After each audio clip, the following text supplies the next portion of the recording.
everyone. Welcome to episode 412 of This is Whole Life. And if you are unfamiliar, we are a church in the Orlando area. And each week we get together and we discuss the message from the past week. And actually today it's a special Saturday edition because we have a guest speaker in house. So before we go any further, Ken, do you want to introduce who we have today? I'd love to. So joining us today is Dr. Ron Smith, who is the Southern Union president of the Seventh-day Adventist Church in basically the south of the United States geographically. And for those of you who may not be familiar with Seventh-day Adventist, the org chart and the way things are, Seventh-day Adventists are the way that we organize is that there's the local church, which is the basis of all things. And then from there are conferences that oversee geographical group of churches. In our case, we're in the Florida Conference. And then over top of conferences are unions. And basically the idea is that every time you move up, the more the organization is, it's providing services that a smaller group couldn't do. So in this case, like Dr. Smith, one of the things that the Southern Union does is that there's Southern Adventist University that is a part of this Southern Union. One of the really significant things that I think that the union does that would be more difficult for individual conferences to do is when it comes to religious liberty issues. For Seventh-day Adventists who are encountering problems with being able to observe Sabbath and have a job, the Southern Union has a department that actually is helpful to people who are encountering those situations, gives them guidance, and in some cases provides legal support for them and that sort of thing. So that's kind of just a small smidge of what really happens. I had the privilege of actually being on the Southern Union Executive Committee for a couple years when I was pastoring up in Nashville, Tennessee.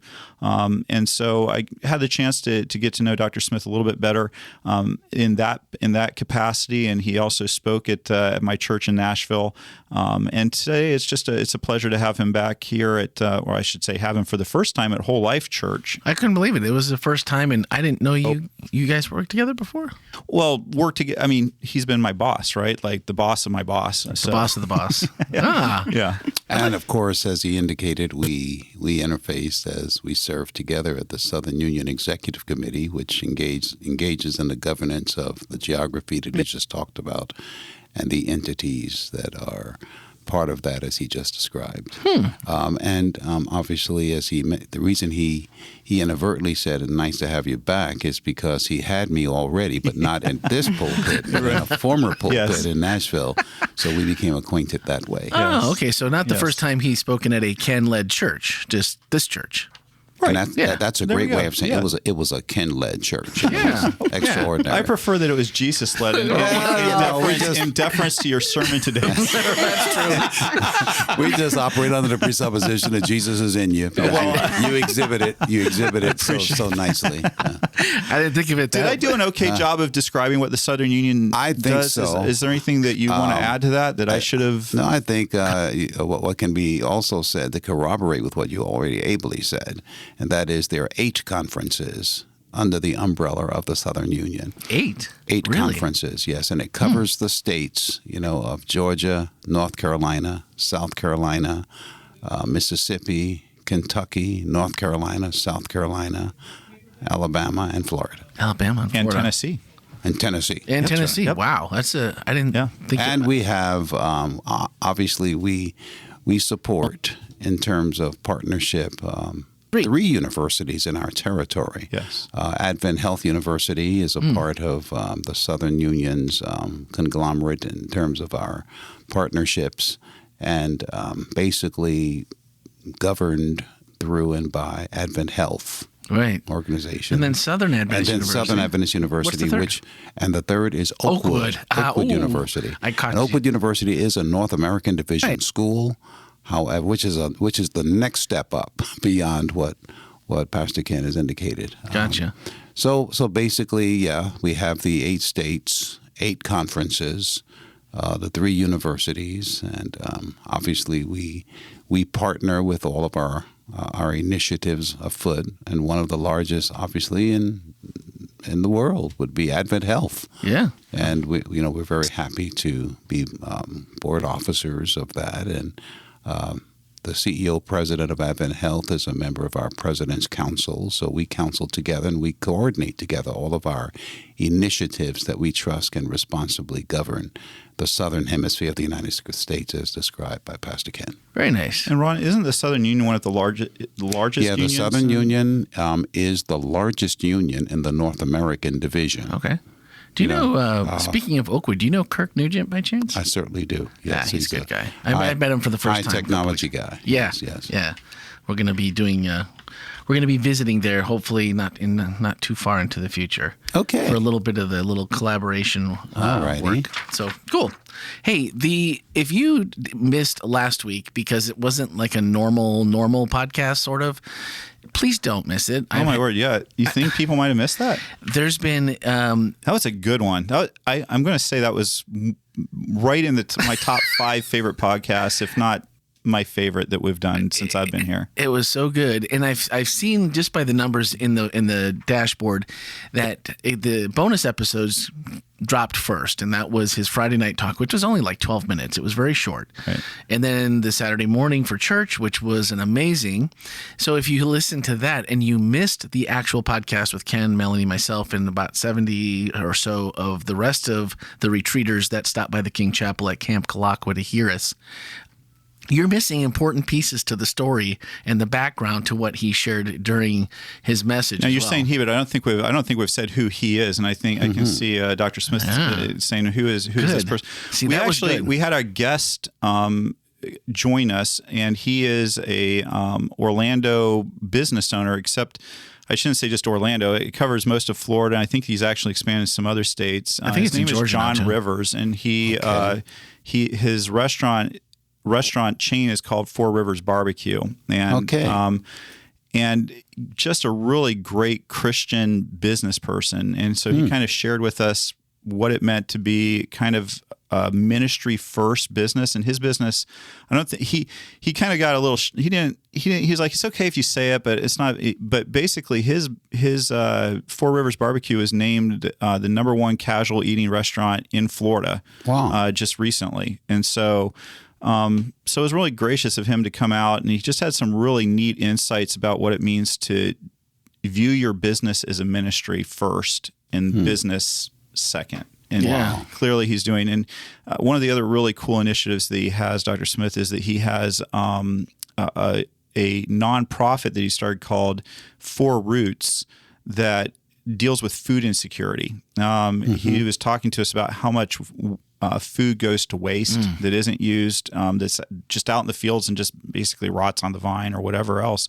And so he's working on initiatives to put that food into places that could use it. He's also doing education so that folks who may not be used to receiving fresh produce know how to use that. I mean, he shared kind of a touching story about a family that received produce, but they didn't know what to do with it, so they were throwing it away because they'd just never seen that before. They didn't know what to do with it, and so anyway, it was a good podcast. So if you didn't listen to that, now I will say every podcast gets better, so I'm sure today will be my next favorite. Well, that's usually how it works, and when you have quality guests, it really brings up our game. Let's be honest. I think we should also mention that John Rivers was a really good sport, and he tried some of our quote unquote Adventist veggie meats. Yes. Oh, you just you dropped the spoiler. Oh, well, did so I? Are we posting that today? No. We are posting that actually this afternoon. Okay. And we're posting. So it's okay. It's okay. It's already posted. So did he mention about the possibilities of barbecuing some of the veggie meat? That's what we were trying to get at, and so we'll have to let you watch that once we're done with podcast, so you can see. We had him try Swiss steak, fried chick, and stripples. Yeah. And so.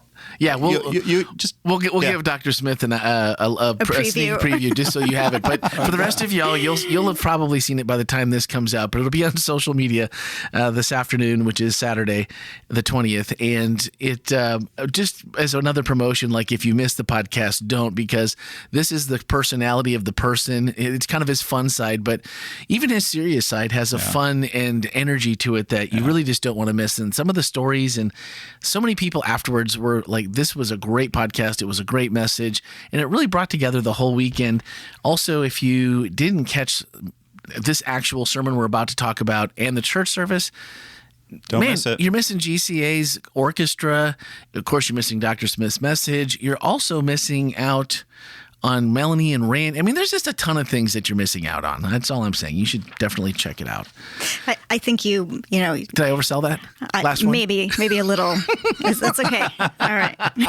All right. So this morning, the message that Dr. Smith prepared for us, and it was God's power. God's use of power. God's use of power. I was going to say God's power. I had that backwards. And we say it different ways. They kind of say the use of power God's way. Or use of power God's way. Maybe that's where I was. That's what I was thinking. You're right. He just finished. He did write the sermon, Randy. Yeah, he got it. Yeah, he knows. You knows have the last word. No, but I thought it was interesting that a lot of times we think about almost like God just letting everything happen because this was, and we'll get to these a little bit more in the questions that were posted in the chat this morning. You're talking about God's power, and I don't think I've really thought about it in the same way of, and by the way, I'm old enough to have Rod Serling is my guy. Oh, yeah. right. So little Twilight Zone action. I was like, hey, he's on point with this. I'm down. I was a huge fan for many years.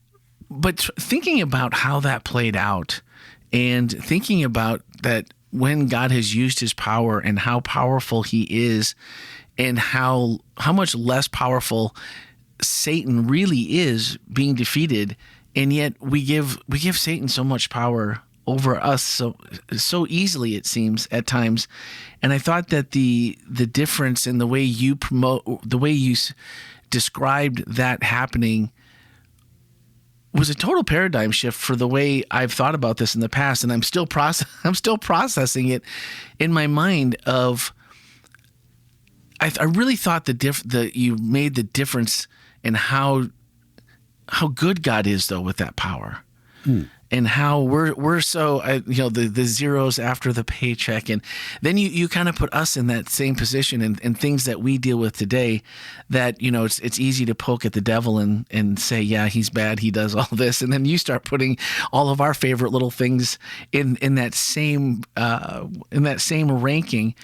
And then it makes you really stop and think about how much you're not trusting God with things.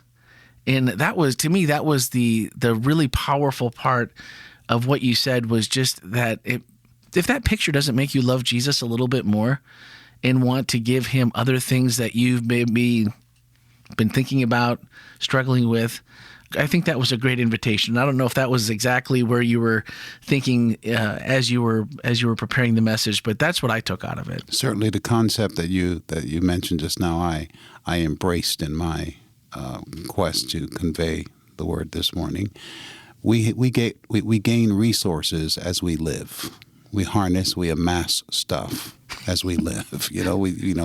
Power, according to the world's concept, in terms of influence, in terms of financial worth, in terms of licensures and credentials and degrees and positions and status in various areas of life. We climb and we achieve and we get there, and obviously we are positioned to really make some tough choices and a whole lot of choices and decisions that affect people. And I think I guess what was on my heart and what's on my heart certainly embraces what you said. And also, Lord, as I harness the resourcefulness that I've just described, help me to have your heart as I seek to interface with other people and as I serve other people. I don't want to make it about me. I want to make it about your glory and who you are. And I don't want to just get stuff and start just feeling myself and smelling myself and just feeling like I've arrived. And, because that's probably the greatest culprit, in having a meaningful life, just getting sucked into this enticement of just feeling like, wow, I'm really all of that. And as they used to say, all of that and a bag of chips and a dill pickle and a brownie and a smoothie at the end of the day. Am I all of that, or am I given this so God can trust me to use his heart to impact other people the way he has impacted me. Wow, Dr. Smith has just barely been here, and he's already caught on to the fact that we talk about food a lot. Yeah. So that whole description, like dill pickle, we were there. brownie. I mean, There's not a podcast that goes by that we don't talk about food. So and I mean, WholeLife Church and the whole technology team. I mean, just the fact that you've embraced a Christian business person who runs a restaurant, and he likes veggie meat and has barbecue barbecue sauce to put on it, and I'm just saying, wow, it's almost like he's already watched it. What major monumental breakthroughs we have in terms of ministry here. Yeah, but I do have a question that I wanted to kind of run past you a little bit. When I preach, sometimes I'll sometimes preach on things that have kind of special meaning to me. I think that we could argue that you're in a fairly powerful position within the Seventh-day Adventist Church. It may not feel that way to you, or maybe, I don't know, but for those of us who are maybe in a local church, we look up and we say, oh, there's Dr. Ron Smith, the Southern Union president, the boss of my boss, and that's a pretty powerful position to be in. And so as you think of in terms of this sermon, what do you see within the Seventh-day Adventist Church organization and that sort of thing? And does the message kind of apply a little bit to some of the processes and the things that are going on within the denomination, whether it's on the Southern Union, North American Division, General Conference, Florida Conference? How would you? Yes, Pastor Ken, I think it certainly does apply. I think there is a relationship between even the role that I currently serve in, which can be perceived by others, and if I succumb to, one of the culprits called narcissism, if I succumb to that, within, I mean, it could seem like, I've kind of gotten a big job. I'm the shot caller and that kind of thing. It could be that. Obviously, to succumb to that, I recognize is really a death sentence, because pride really does go before a fall. However, I think looking at Christ's approach to when you just think of the whole concept of Jesus Christ coming to earth to rescue us, the earth is it's like a piece of dust. And when you look at the spectrum of the universe, made up of not just our solar system, but solar systems, which are light years apart, with planets and rotation moons and everything of their own. And the Lord would just come to this helpless little piece of dust and permanently identify himself with it, and with his intention to establish the headquarters of the universe right here on earth, the headquarters of heaven and earth through the New Jerusalem that he talks about. For him to permanently bear scars and identify himself with us, it's mind-boggling to try and contemplate. How is that strength? What is strong about that? But then but then I'm saying, wow, the restraint, the commitment, and the strength that it took for Christ to transcend all of those elements, circumstantial elements and physical elements, to identify himself permanently with earth. I've got to view the position I'm in, and that is my prayer and that is my intention, the position of being the president of the Southern Union and making clinical decisions during the day and ecclesiastical decisions during the day. I've got to make sure that whatever I do, whatever badges I wear, they have to operate according to God's behest, according to his intentions and not mine. And that's a journey. As I indicated, and I got a little sarcastic about, you spit on me, the last spit you spat. Obviously everyone know that was just an act of insecurity. And that's kind of how human beings think. When I succumb to that, then it's easy to forget. I start taking personally sometimes the insults of people as I try to lead, as I try to govern, or sometimes the eggs that get thrown at me as I try to lead and try to govern. If I start taking that personally, then that's the genesis of the very origin of my fall. That's when I'm really going to start failing at the work that I do, because I'm not doing it God's way. Because look at what he's had to endure, to condescend.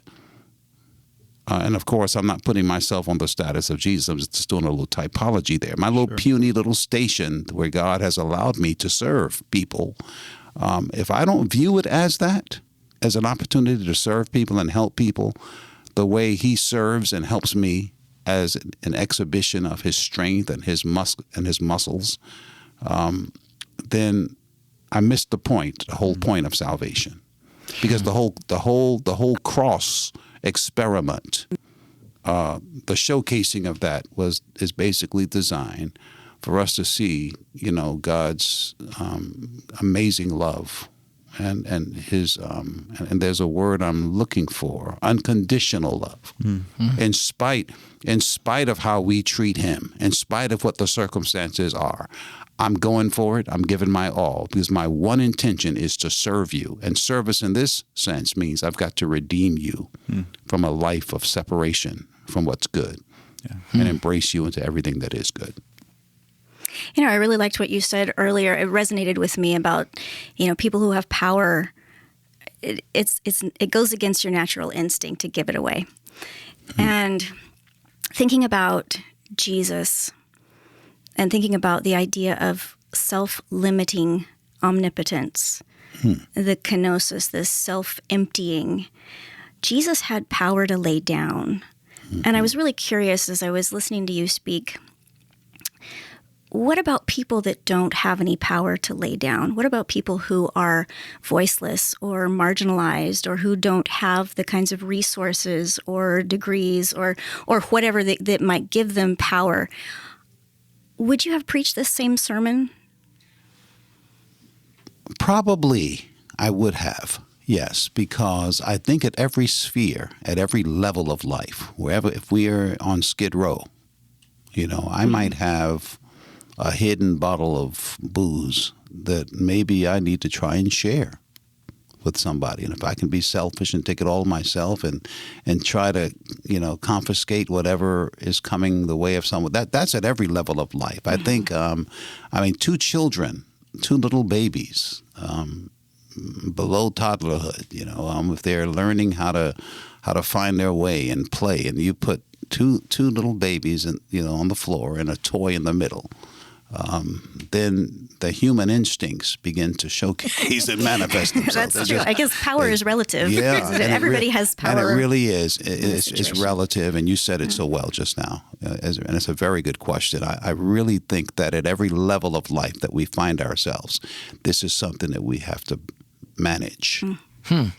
Yeah, that's something to think about, that the power on every level, even if it's not something maybe someone else would consider power, and no matter where you are, you have a degree of it. No, I really like that, because I do think that there's a tendency for us to, I think that there's a tendency, no matter who you are, to think the other person's the person who has power, right? Right.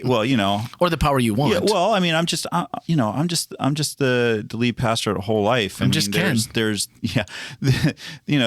Alan Machado, who's the president of the Florida Conference. Now there's some power there. I think there's always this tendency for us to think that way, and yet each one of us has power.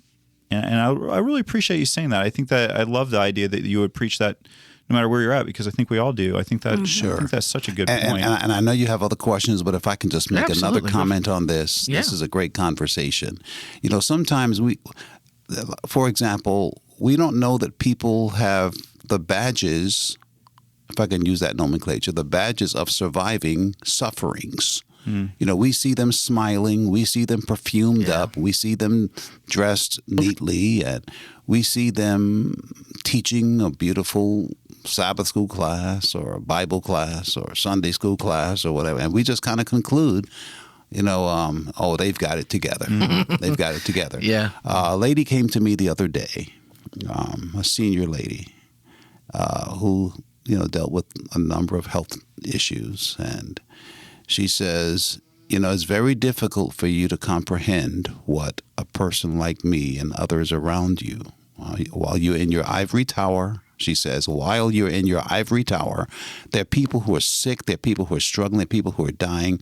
And until you experience some of that yourself, you're never really going to understand. This lady has no idea that I endured 24 years ago a stroke where I was crippled for 2 years. I could not walk.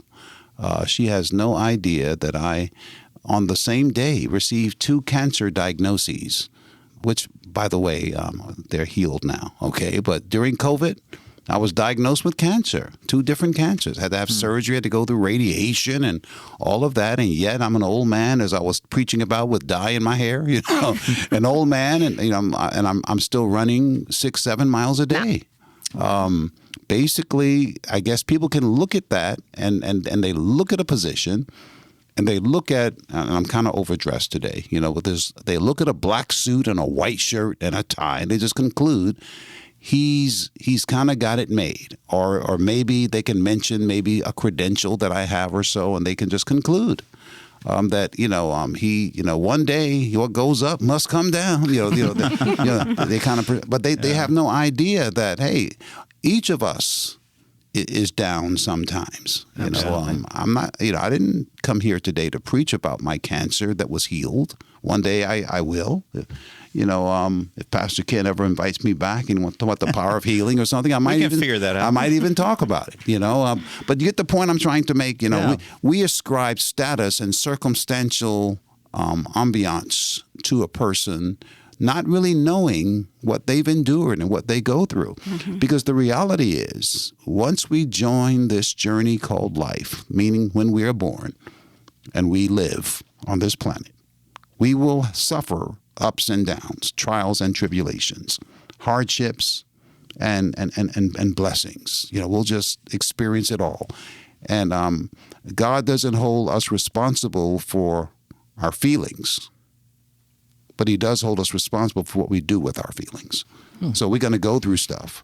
But how do we manage that in a way that will exhibit the power that God has for us? Nice. To exhibit. We might call it power, but I call it an opportunity to reach. I like that. Melanie, just real quick, we didn't talk about this before we started. You are the grand poobah today. When do we have to be out? I think we have about 25 more minutes. Oh, okay, good. At least I have 25 more minutes.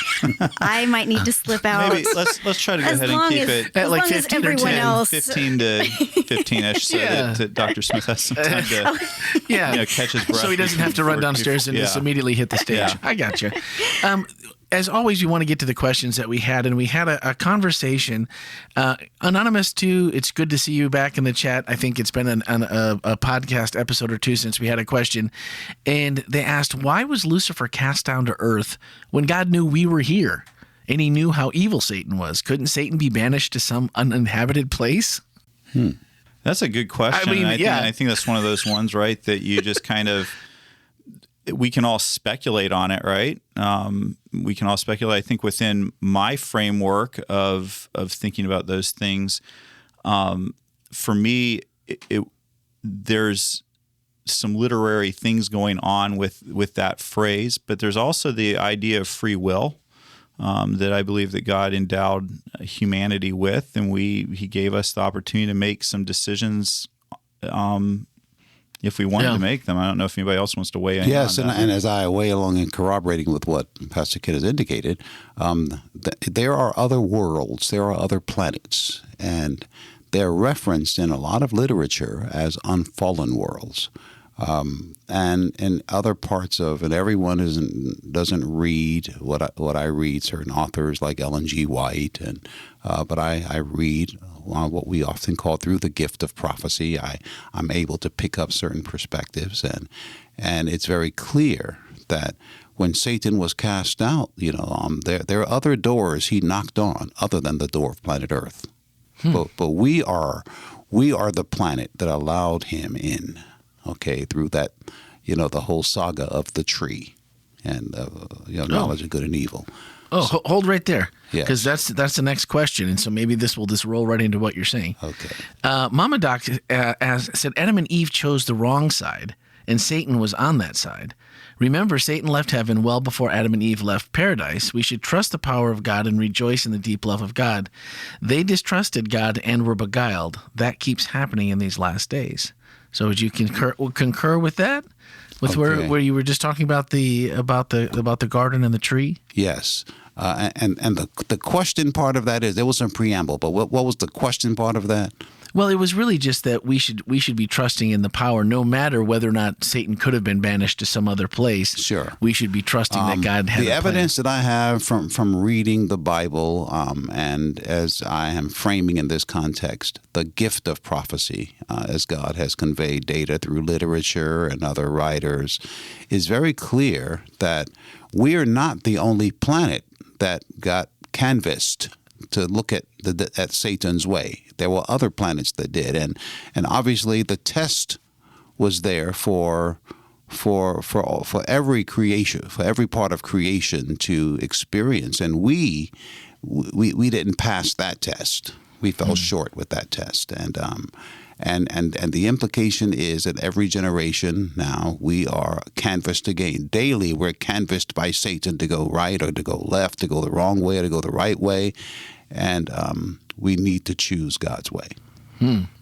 Yeah, and Matthew had followed up with in that previous the previous thought said with the simple lie that Satan told Adam and Eve, it kind of makes sense. Adam and Eve were kind of a baby, yes, full-grown adults, but who probably didn't know better. Imagining if we were in their situation, not knowing what evil is, would our response have been the same thing? And Anonymous said, of course, more questions arise for me. I'm going to have to tune into the podcast. Yeah, and I guess I might disagree a little bit with Matthew, with all due respect.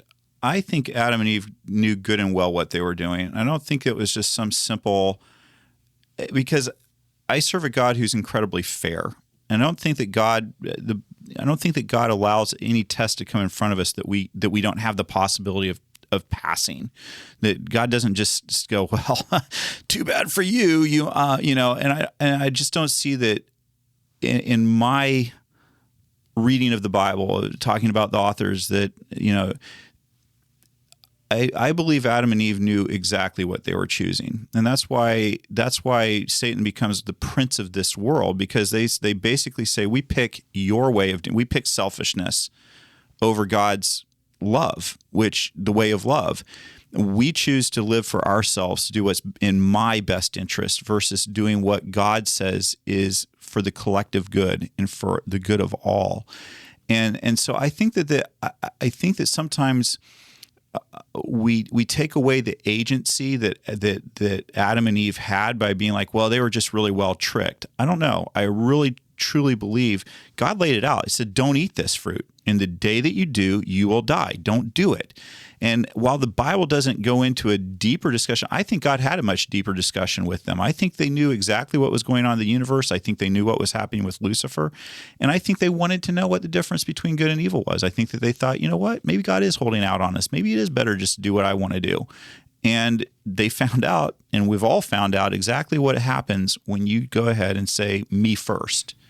That's the original FOMO. That's it. And so I really feel like they made it a very informed decision. And I would concur with that. I think it had to be an informed decision, because the Lord made it clear that in the day you eat of it, you're going to die.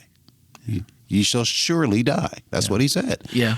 But but they believed another voice that says, "Well, I know that's what he said, but you won't surely die." Okay, so then you got this choice now, and you didn't die that day. And then die that day, but then it really boiled down to: am I going to obey God, or am I going to obey the other voice?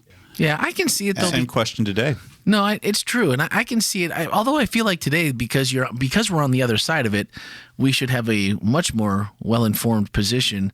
That here's God, here's Satan. I mean, it's pretty clear to see where the two sides differ and which side you're going to choose. I mean, it still isn't easy. So if it's not easy knowing the outcome, it couldn't have been any easier, even if there's been these conversations, because you haven't lived it, you don't know it. Or is God good enough at describing it? It comes down to, who do you trust? Yeah, no, who do you trust? Do you this morning, Abel and I were having a discussion about mics, and we were having a discussion about mics. I had one idea of what I wanted to do with the mic, and Abel was like, "Fine, you can do that if you want to." But I slowed down. I thought, okay, for those of you who don't know who Abel is, he's our technical director. Yeah. He's in charge. And I said, okay, let me. Here I am telling him what I want to do, and he said, okay, I'll figure it out. And I had to stop and go, wait a minute. Abel's the one who knows how our sound system works. I said, okay, so tell me, Abel, is there something that I'm not thinking of why you want me to do it the way you are? And he said, yeah, it's because of X, Y, and Z. And I was like, okay, it's who do you trust? Yeah. It's do you think that you have the answers, or who do you trust? And that for me, it's why there's what Adam and Eve were tempted with is not so much different than what we are as far as information and whatever goes, because the bottom line just continues to come down to, do you trust God or do you not? Yeah. Yes, and there were clear implications. I mean, at the end of the day, Adam and Eve, they certainly were cognizant that God is my creator, right? Yeah. He made me. Okay, Yeah. and he told me, he made me now. He's my creator. And my creator says, you can have all of these trees, just don't eat from that one. Because if you do, there are some consequences. But enjoy every tree. But I, as your creator, I'm paraphrasing, I, as your creator, I'm telling you, don't eat from that one. I mean, what could be more clear surrounding your loyalty to the creator God or to another voice? And as the pastor, I believe, has rightly said, that choice is proliferated, just continues to roll down, that every generation, every human being has to answer that question. Will I trust my own instincts? Will I trust other voices and other drummers who beat? Or am I going to listen exclusively to the voice of God? Yeah, I don't think it's gotten any easier clearly. Clearly. All right, this is the final question, and whoever had the last question in the chat, my apologies. I was going to I'd already printed off everything. We were kind of quick this morning, and then the chat went off the screen when it ended, and the transcripts are not done yet. I just checked the website. So there is one more question, so I'm sorry we're not going to get to it. But the final question was the power of the mighty here on earth behind placing Jesus on the cross? Ask that again, please. Was the power of the mighty that you talked about here in the message, the ones with influence and the power, were they the ones on earth here behind placing Jesus on the cross? Or was that God's doing? I think they were the instrument that God allowed. There you go. I like that. They were the instrument that God allowed. There were forces that be. And I think that's life. The Lord places us in the instrumentation of this world for good and for not so good. And obviously his plan, Jesus came to the world to die. We know that. That was the reason he came here, and that was to redeem men and women. Well, what were the circumstances that set that up? Well, obviously those circumstances that were set up, God allowed. So it wasn't like, the mighty, they were in charge of the dynamics and the mechanics and the implementation of prosecuting people and exterminating people. But God allowed it for the purposes that he established for the salvation of people. That was all the questions that we had that came in? Yep. I have one more question that I want to ask that's kind of in a different direction, if that's okay. Yeah, let's do it. I think we got do that. Yeah, we got time for one more. So Dr. Smith is president of the Southern Union. I always like asking folks in similar positions to you, if you were going to give, what do you think is a good, healthy, functioning church on the local level? So if you're giving advice to WholeLife or any of the other churches in the Southern Union, what does a good, healthy church look like from your standpoint? What is it that you're hoping for when you visit churches, when you counsel with churches? What does a good, healthy church look like to you? Okay, a church that obviously is more outward in its vision than inward. I believe that's a sign of health. And it does corroborate with the gospel. I'm not suggesting that we ought to deny or ignore what is within the church. I think the nurturing dimension of our our leadership ought to embrace that and kind of, but that's not what's paramount. I think keeping us whole and healthy and nurtured as a congregation is designed by God to predispose us to fulfill the gospel commission. Go ye therefore, teach, preach, baptize. That's kind of outward, okay? And then the inward part, kind of, and then teach members of the organization to observe all the things I've taught you, and to embrace some of the imperatives and some of the initiatives that I want to put in place to make you whole, so that you can go out and get more and find people and introduce them to my love. Because God's intention is to save the world, and the church is his instrument for the salvation of people. Okay, so there's a lot. It's the agency for the salvation of people. So sometimes in my assessment, we get this thing wrong. We kind of, there are some who just have the flavor of just nurturing those who are within the walls or the confines or the membership of a congregation. And our ministry has an emphasis in keeping those individuals whole. Well, that is important. We have to keep them whole. We need to engage in that wonderful ministry. So we ought not negate that. But it's all designed not just to do that. It's designed to equip, to prepare, to nurture, and to strengthen men and women who are part of the confines of a church to reach the world.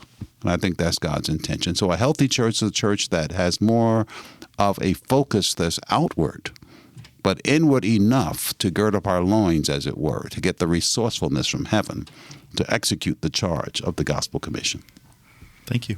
I don't know if I said it right, but No, it's not. I always just like asking that question, because it's always, for me, interesting to hear perspectives from people who are in leadership on what a church needs to be doing. I remember another leader that I asked this question a number of years ago. He said, Ken, kind of along the same lines as you, he said, you have to, as a church, decide whether your primary focus is inward or outward.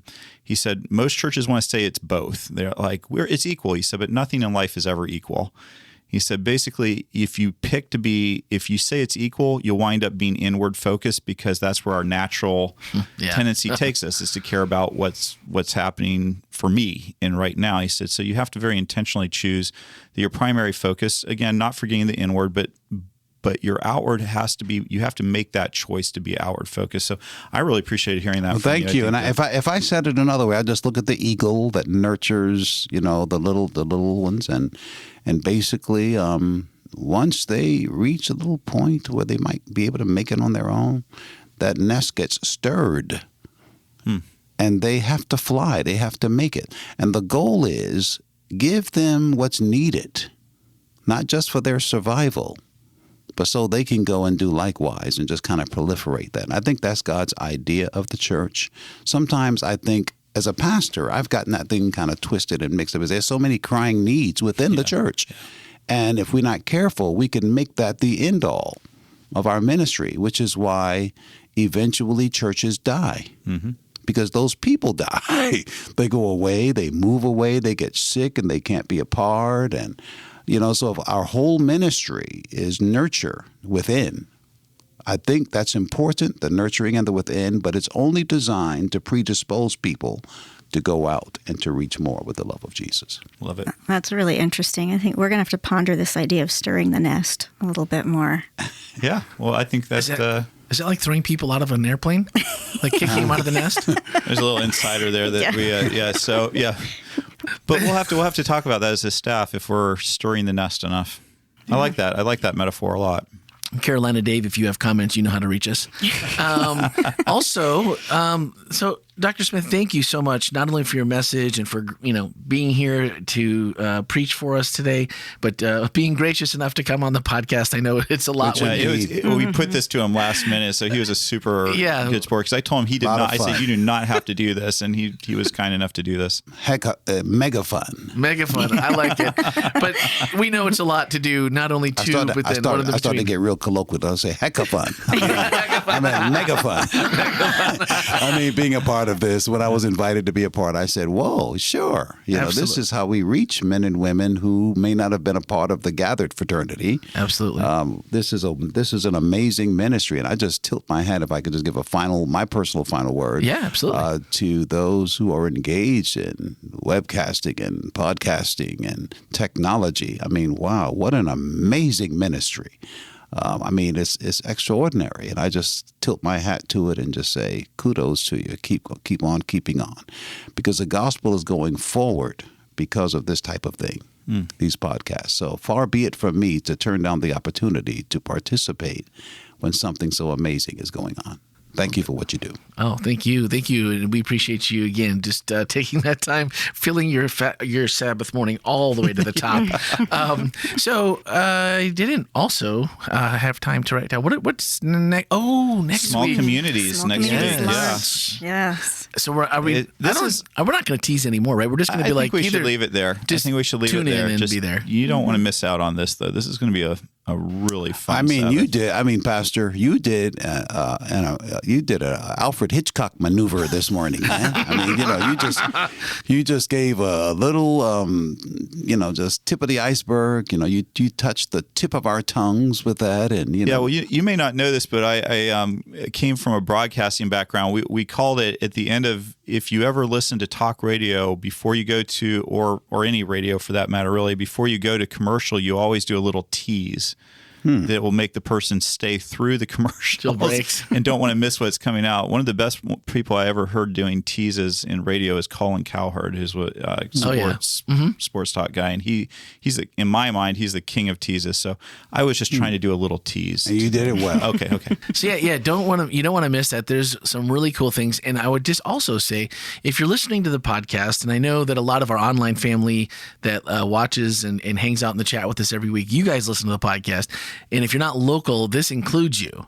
Mm-hmm. And so don't think like, well, it's a small community thing and that's not going to include me because I'm not local. This absolutely 100% positively includes you. Maybe especially. And maybe especially. All right, that's the last tease. That's it. Guys, thanks so much. We appreciate again Dr. Smith for taking his time. We hope you enjoyed it. And we'll be back next week with the tease, and we'll leave it with that. So have a fantastic week, and we'll see you next time.